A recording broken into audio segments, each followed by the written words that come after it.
Well, thank you for sticking around for this talk on microscopy.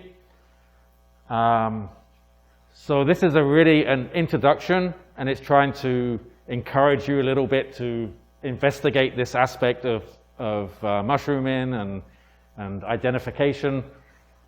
There's a lot more technique and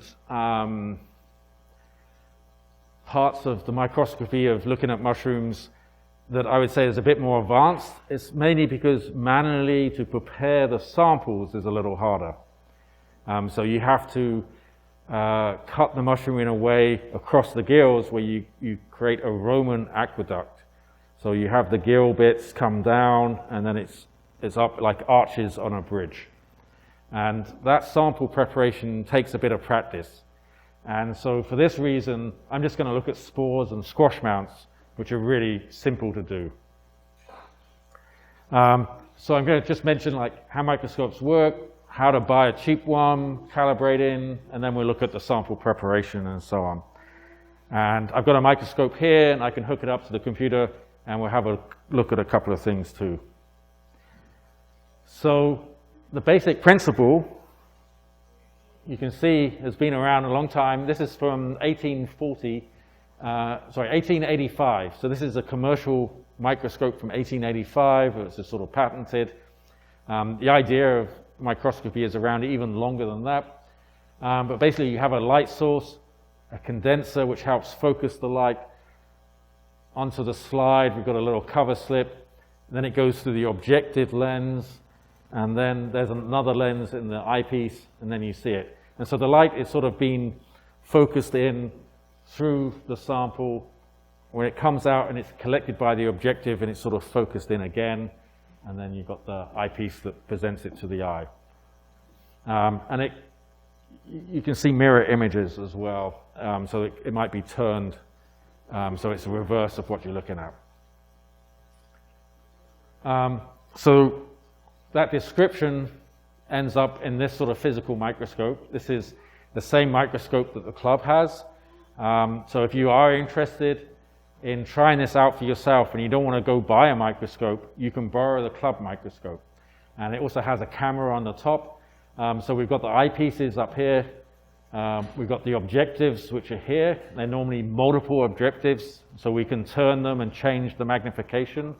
So the objectives are like 4x, 10x, and 40x, and 100x. That's the typical set. And you've got an eyepiece which is 10x, so we end up with 40, 100, 400, and then 1,000. So we've got those different magnifications. The stage here, this is the part which we move the sample around underneath the objective. So these parts, the lenses and the condenser are all fixed in place, but the stage moves, and that allows us to view different areas of the slide.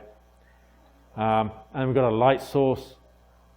With modern microscopes, it's normally just an LED light.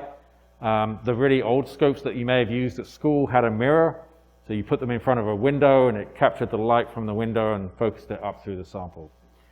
And then we've got some focus knobs here, coarse focusing and fine focusing. So we can move the stage up and down, or the objectives up and down. Actually, stage is fixed in this case. The objectives go up and down, and that changes the focus. And the focusing is different for each objective, but when it's a 100x objective, the focusing might only be 1 or 2 micrometers. So 0.001 millimeters, something like that. So very small, thin slither of the sample is in focus at any one time. So buying a cheap microscope, we've got Omax and Amscope. So these are the two big companies in the US that sort of import microscopes. There's a lot more expensive ones, but those are the cheap ones that are still good enough quality. And we're looking at compound microscopes. Downstairs, there is a dissecting microscope or stereo microscope. That's really good if you want to look at something and cut up the sample, but it isn't going to magnify more than about 30 or 40 fold total, 30 or 40x. So it's good at looking like macro specimens, macro photography. It's that sort of range of magnification. Typically, you want an eyepiece which is 10x. You'll see them advertised with 20x. Now, light has a certain wavelength, and once you go somewhat over 1000x, it doesn't matter how much more you go over it, the image isn't going to improve. So if you put a 20x eyepiece and a 100x at the bottom, you've got 2000x magnification. But light can't do that. It can't focus more because of a certain wavelength it's at. This is visible light. And so this means, this is what we call empty magnification. The 20x is useful when you're looking at something, if you have a 40x lens, and then you use a 20x, that will be usable. Or, a 10x with a 20, that will be usable. So looking at bigger features at those sort of different magnifications is better. Lenses are listed, if they're unlabeled, they're achromatic. This is the sort of cheapest lenses, and they have some color correction built in, and they also improve the sort of magnification at the edges. But as you go down here, these are more expensive, and these have better color improvements and better linear planar focusing. When you're buying a cheap microscope, you're going to get these lenses. If you see these ones, that's an improvement. And infinity correction microscopes, these are more expensive. It's just a different way of how they work. And these ones are all fixed focus. As I mentioned, all of these talks are being recorded, and the slides and stuff will be available, so you'll be able to see these notes later on. And it's mainly, I've got a lot of these just for reference. So one of the big recommendations is, if you get a microscope, make sure you get a USB camera. And a USB camera, you can just plug it straight into your computer. There's some cameras which are HDMI, but you can't put an HDMI source directly in your computer. You can put it to a TV, that's great, but you really want it attached to your computer. And then you need a screen capture card and stuff like that, so avoid that step. But if you have a USB camera, it means you can take the pictures then and there and measure them at your leisure later, and measuring is really easy. I'm going to show you how to do that. If you're doing it by eye, you're having to use a little sort of ruler in the eyepiece, which is displayed over the top of the image, and then you're counting how many sections it is, and then you're multiplying it by a number to get the actual amount in microns. You can do it, it's just going to take a lot more time. A lot of people say you can use a cell phone, so you can just use a cell phone up against here. You might need to move the cell phone backwards and forwards to get a good image, and the cell phones also correct the focusing depending on what they're looking at. So it's busy trying to focus on the outside of the eyepiece and not down the lens where you want it and stuff like that. It's fiddly. And the other thing is, if you want to do accurate measurements, you need a really fixed setup. And if that cell phone is a little further away, the focusing is different and the measurement is different. So again, you can use a cell phone, just get a camera. And something like 5 megapixels is the sort of minimum you would want. But you don't have to go much higher than that, because again, it's sort of empty magnification when you go to a higher quality or higher megapixel camera. There's something called a C-mount adapter, so you can attach a fancy camera to the top as well. But let's get that. So 2 example microscopes. This is Amscope. This is about $550 with slightly better objectives and a 5 megapixel camera. This is Omax. The objectives aren't quite as good. It's a little cheaper. There are cheaper options. Cara said she bought a second-hand microscope for $60. So, there are options out there. And John Pischke, he spends a lot of time just checking out eBay for microscopes, and he also looks for microscopes which have been mislabeled, if they misspelt microscope. And that means no one else is going to find it and bid on it, and you're going to get it cheap.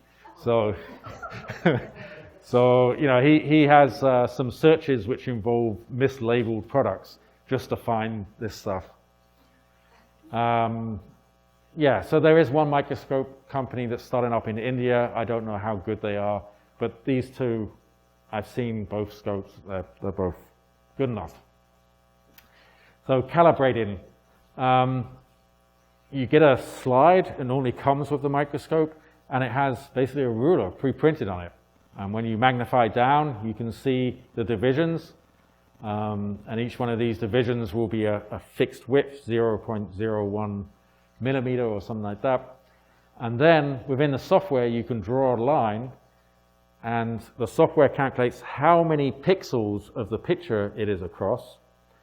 And once it knows that this, 0.1 of a millimeter or whatever, I think it's 100 microns there.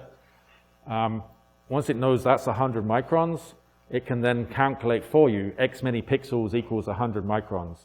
And every time you draw that line, it will calculate it. So this makes measuring spores really easy. And with the USB camera, you basically have this software, and there's just a little snap button up here. And so once you've got everything in focus and looking right, you click the snap button, picture taken. So way easier than a cell phone. Take multiple pictures of the spores. As Michael Crow was saying, sampling is important. So if you take a picture of one spore and you want to identify the mushroom, you don't have any range or variables. Maybe it was a very small spore, maybe it was a very big one. So you want multiple spores so you can measure multiple times and get that sampling. So sample preparation. So for what we're doing with spores, best results are going to be from fresh samples. And you just take a piece of mushroom, you can cut it, you can put it on the top of a slide. I normally cover it with a wet kitchen towel. You can put a cup over it or something like that. It's just trying to make it a nice environment for the mushroom to think like, hey, it's a little damp out here, I'm going to drop my spores. And they're going to collect on the slide. When you get fresh mushrooms, they can drop a lot of spores. So you can set up with the gills or pores or whatever surface where the spores, or the fertile surface are, pointing down to the slide. And just leave for a couple of hours or overnight. So here is a what we call dog nose fungus. If you turn it upside down, it looks a bit more like a dog's nose there. And I put this up to collect some spores. So I just put it face down, if you like, on the slide.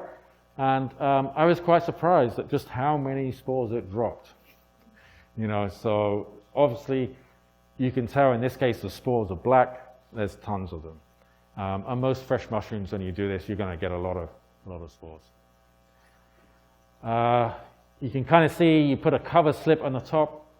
I normally add a bit of either water or potassium hydroxide, a very low, like 2% solution of potassium hydroxide. The potassium hydroxide can help soften things and also help clarify the image, make it a little clearer. And then if you're looking at spores, you want to start with some immersion oil, which is a little droplet that goes on top of the cover slip, and that helps take the diverging light that's coming out from the sample and straighten it up into the objective. So you sort of collect a bit more light. And when you're looking at that higher magnification, you need all the light you can get.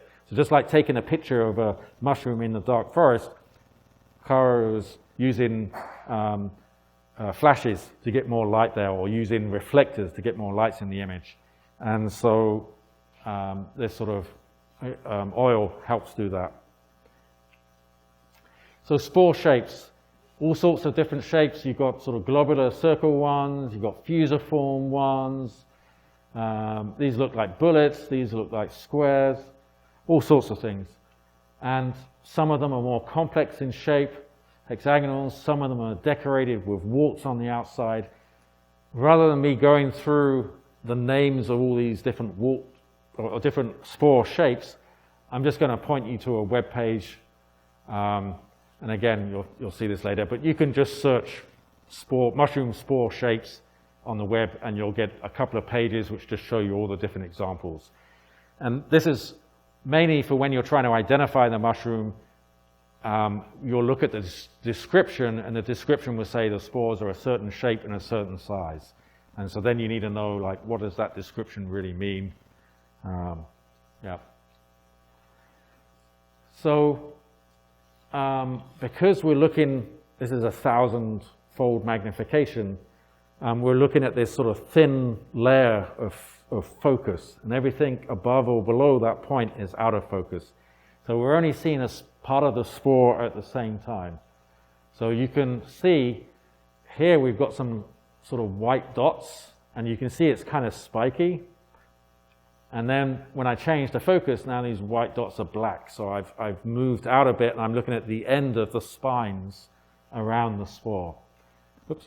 And these are like further down, and I'm looking at the root of the spine on the spore.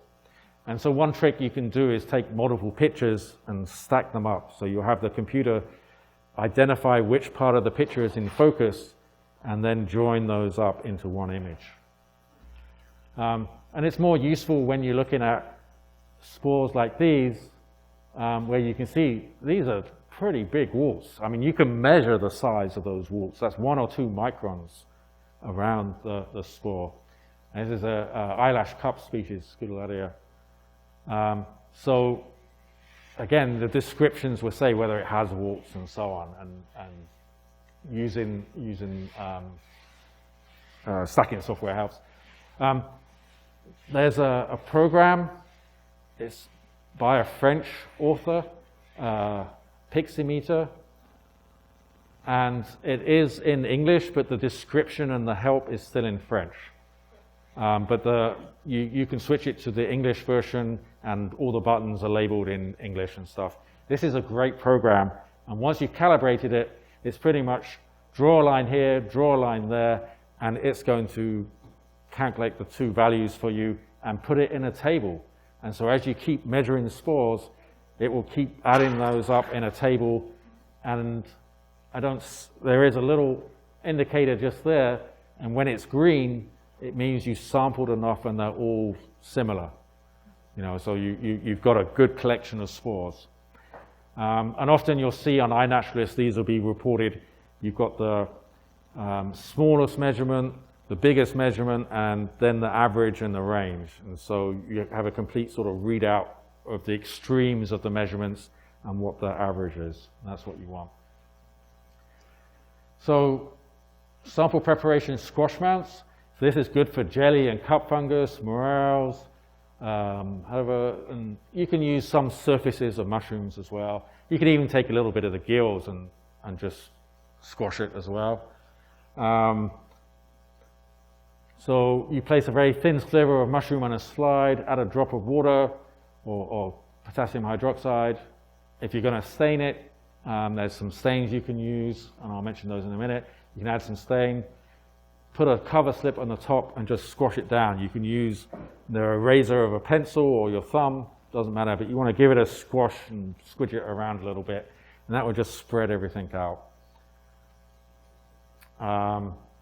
And again, you can optionally, after you've made the squash mount, you can have a look at it, and then you can add a drop of stain to the side, and the capillary action will suck that stain back down underneath the cover slip and across, and you can put a tissue the other side, and it will sort of pull it out. And so that's a way of staining the contents. And the only thing to watch out when you're doing these sort of squash mounts is for little pieces of soil or really hard stuff, and when you push down, you can crack the cover slip, and then in case you've got to throw the cover slip away, and that's a bit annoying. And you can find it may only crack once you've got the lens down on it, and you're squashing the sample with the 100x and a drop of oil there, and that's when it cracks. So, yeah. And the general advice when you're looking under a microscope is you start with the lowest magnification first, and without any oil droplet, and then you increase the magnification. And so you see more and more details. And the microscopes are set up so that once you start on a 4x and you find your specimen, and it's a lot easier to find something when you're looking at the lowest magnification, and then you change your objective, it will be more or less in the same place and same focus. So you don't have to move the slide around or keep moving the slide around.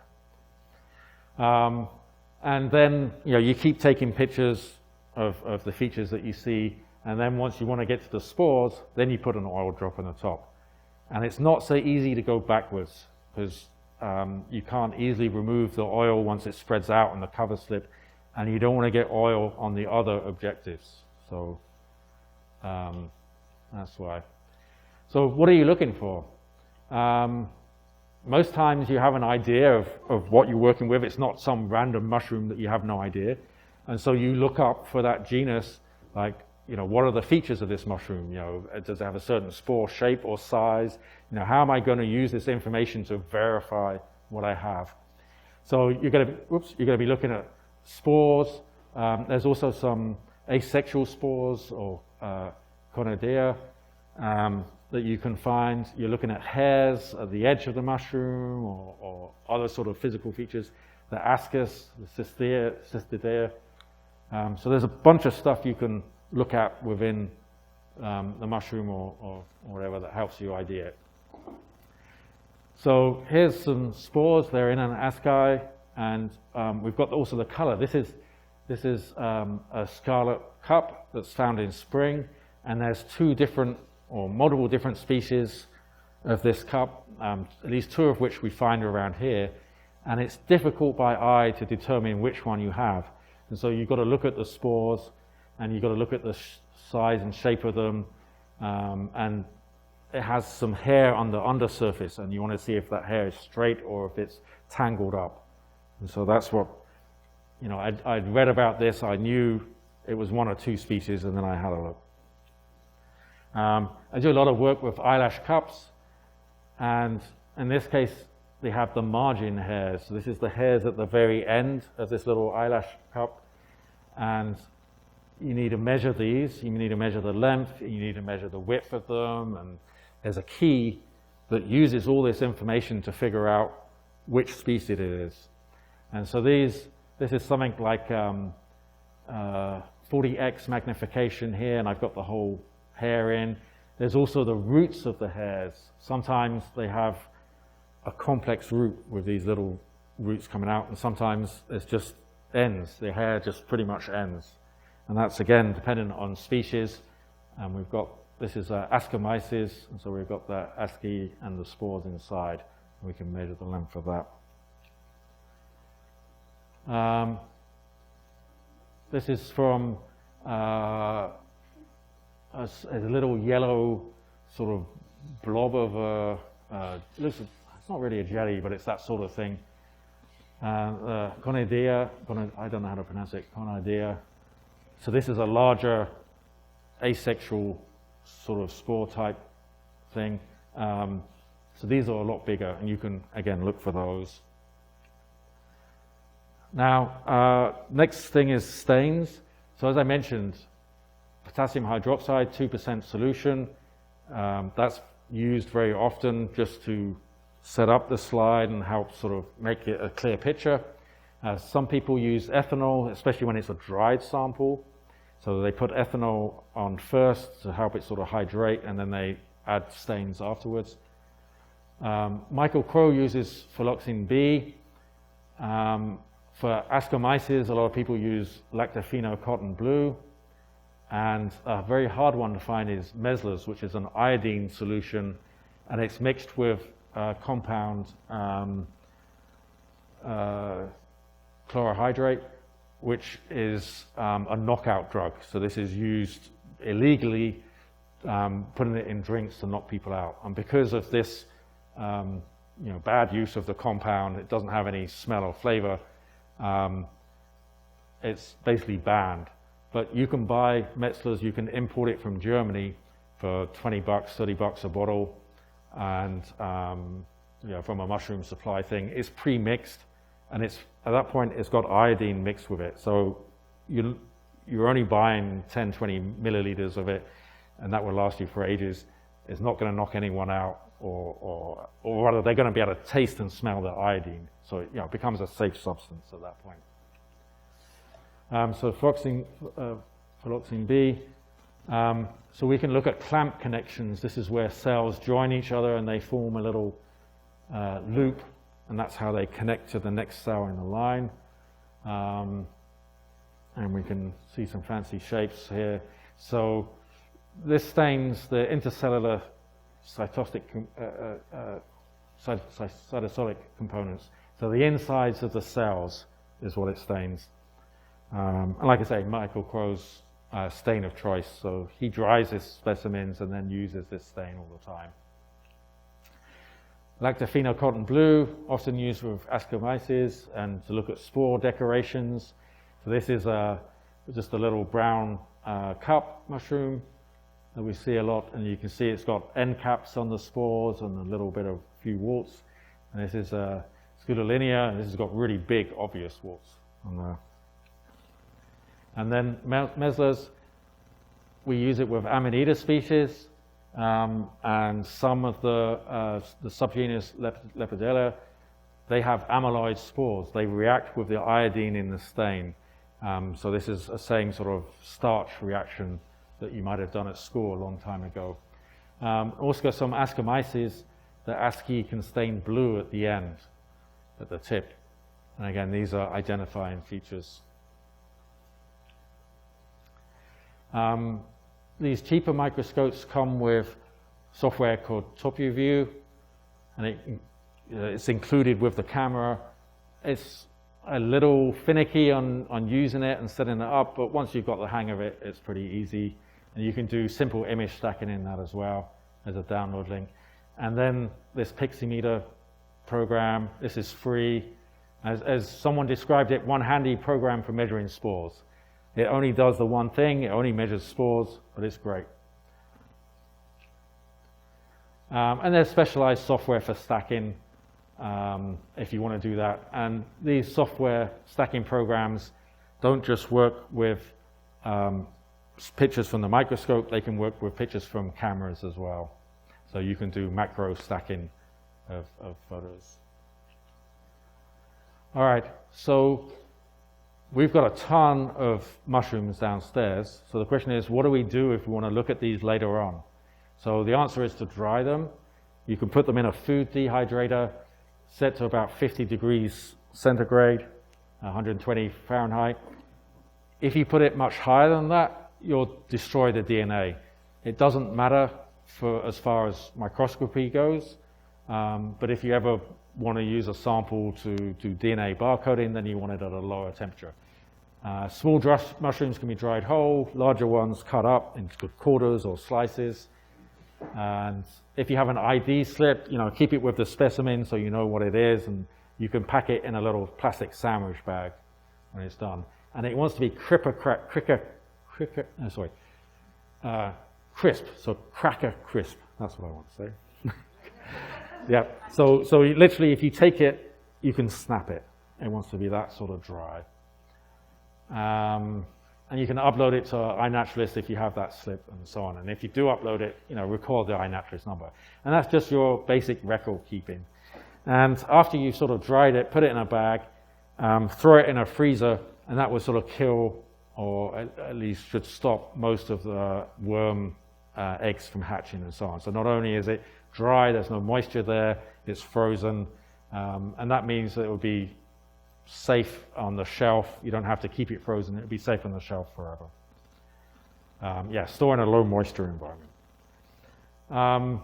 Last thing is, when you're beginning with the microscopy, you can run into a few problems. So start from lower magnification and work up, because when you start with 100x, you can have trouble finding the spores. So if you start lower and move up, you can find where they are on the slide and then go from there. There's special lens paper. I don't have any up here, but you want to buy special paper to clean the oil off the lens. And that's so you don't scratch it. You can buy pads of the paper through Amazon or microscope companies. All right, sometimes you set everything up, you have the slide, you have the cover slip on, and you're going up and down, and you just can't focus it. And that's because you've probably picked up 2 cover slips at once. And then you can, try again and you'll slide one off. It's very annoying. I normally take the cover slips and I just rub them between my finger to make sure I've only got one. But it happens to me enough that I put it here. Measuring larger or smaller than expected. So when you have the calibration, you have a different calibration for each of the magnification levels. And if you accidentally set the calibration, using the wrong calibration for the magnification you're looking at, they'll be off. And like I say, cracked cover slip with spores. Michael Crow's books, The Mushrooms of the Midwest, he has a lot of spore information in there. He has a chapter on using the microscope, so that's a really good reference. This is an older reference, but really good as well. And this goes through all sorts of things about the stains, all the different structures you might find in a mushroom when you do a cross-section, and so on. And Michael Crow's website, look up the species name, and here mention which features to look at, what the spore measurements are. So that's a good resource. Alan Rockefeller also does a lot of YouTube videos on fungal microscopy. This is a introduction one he gave, so that's a good resource just to see, a live video of someone doing microscopy. So this is the USB camera here, and you can see if I move it slightly. Let's make it fit. And there's a slight difference in focusing between what I see down the lens, what I see down the eyepieces and the computer. But we can see we're looking at, this is an eyelash cup, and we're looking at the hairs of an eyelash cup. And so if we move around, we've got the point of the hairs there. And then we can look around at the roots and so on. And then this is on the lowest magnification. I think that's actually medium magnification, something like 40x. So we can switch magnification. All right, we go the right way.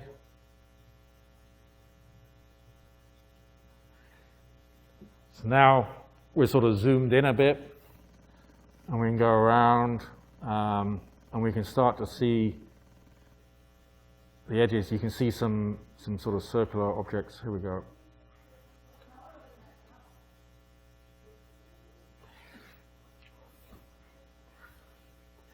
So we can start to see the asci here, which are all with the spores inside.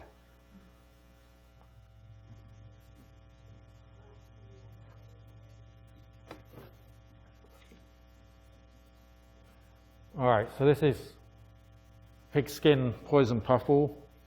And so now you can see you've got some nice decoration on the spores.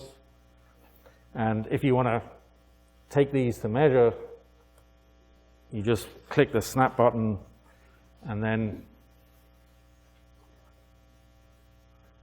go to a different location.